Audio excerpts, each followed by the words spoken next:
Sylvan is a quiet town in Australia where the air usually smells like fresh earth and ripening berries. It is the kind of place where neighbors recognize each other's trucks and the rhythm of life follows the changing seasons. The Tromp family lived here on a massive, successful farm that they had built with years of hard work.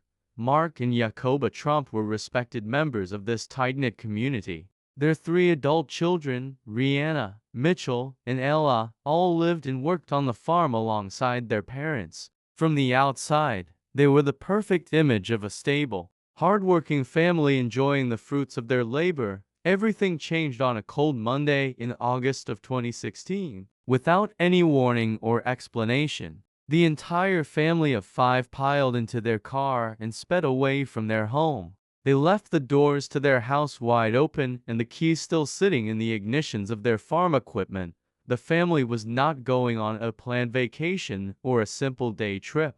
They were fleeing in a state of absolute terror, convinced that someone was coming to kill them and take their money. There was no evidence of a threat, no police reports of harassment, and no history of mental illness in the family. Mark Tromp was the primary driver of this sudden panic. He had become convinced that his family was being watched and that their every move was being tracked through technology. He told his wife and children that they had to leave everything behind if they wanted to survive the night. In their haste, they left behind their passports, their credit cards, and almost all of their personal belongings. Mark insisted that they could not take their cell phones because the GPS signals would lead their enemies straight to them. Mitchell was the only one who managed to sneak his phone into the car, hiding it away from his father's watchful eyes. As they drove further away from Sylvan, the atmosphere inside the car became thick with tension and fear.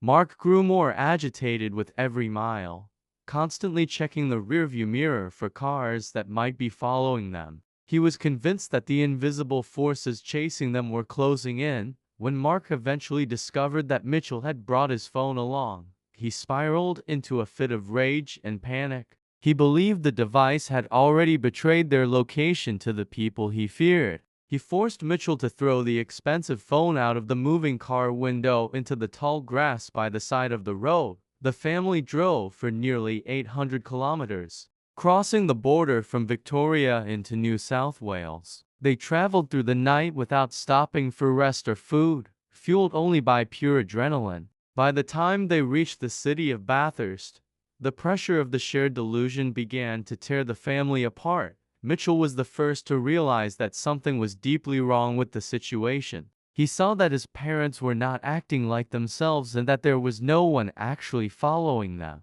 He decided he could no longer participate in the madness and stepped out of the car, leaving his family behind to continue their flight. The remaining four family members continued their aimless journey, but the paranoia only intensified. Near the famous Genelin Caves, the group splintered even further as the pressure became unbearable. Rihanna and Ella decided they had to get away from their parents, who seemed to be losing their grip on reality entirely. The two sisters found an abandoned car and tried to use it to escape, but they quickly realized they were in no state to drive. They eventually split up, with Ella heading toward a nearby town and Rihanna hiding in the back of a stranger's pickup truck. The stranger was horrified to find a young woman in a catatonic state in his vehicle. Several miles down the road, Rihanna was so traumatized by the experience that she could not tell the police who she was or where she had come from.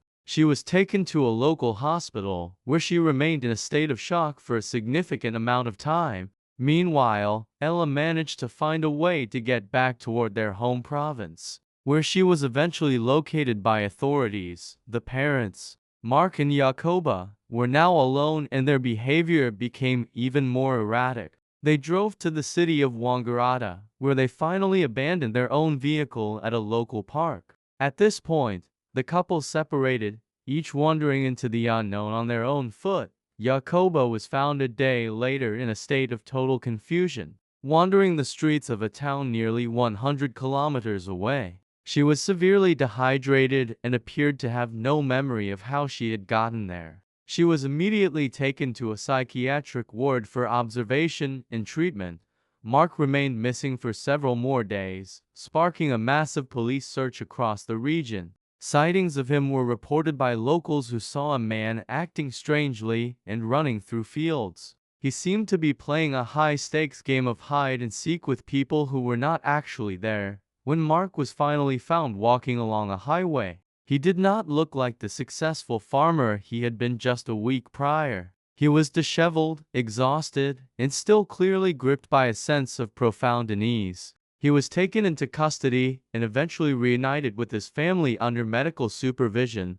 The news of the Tromp family road trip shocked the entire nation of Australia and made headlines around the world. People wanted to know how a whole family of healthy adults could lose their minds at the exact same time. Investigators searched the farm for signs of drugs, poisonous gas, or financial ruin, but they found absolutely nothing. The farm was in perfect working order, and the family's bank accounts were healthy. There were no signs of a struggle and no evidence that anyone had been stalking or threatening them. The only explanation doctors could offer was a rare psychological phenomenon known as folie.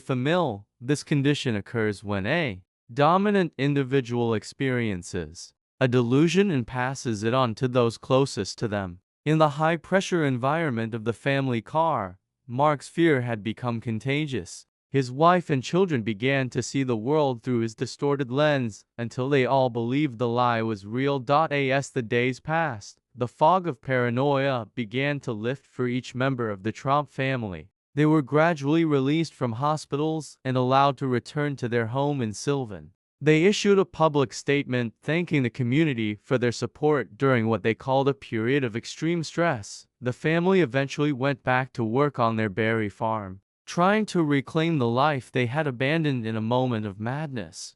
They never provided a detailed explanation for what triggered the initial panic that Monday morning. The specific secrets of what was said inside that car remain known only to the five of them. Today, the Tromp family case remains one of the most baffling examples of shared delusion in modern history. It serves as a haunting reminder of how fragile our perception of reality can truly be. Even the strongest bonds of a family can be used to spread a darkness that no one sees coming.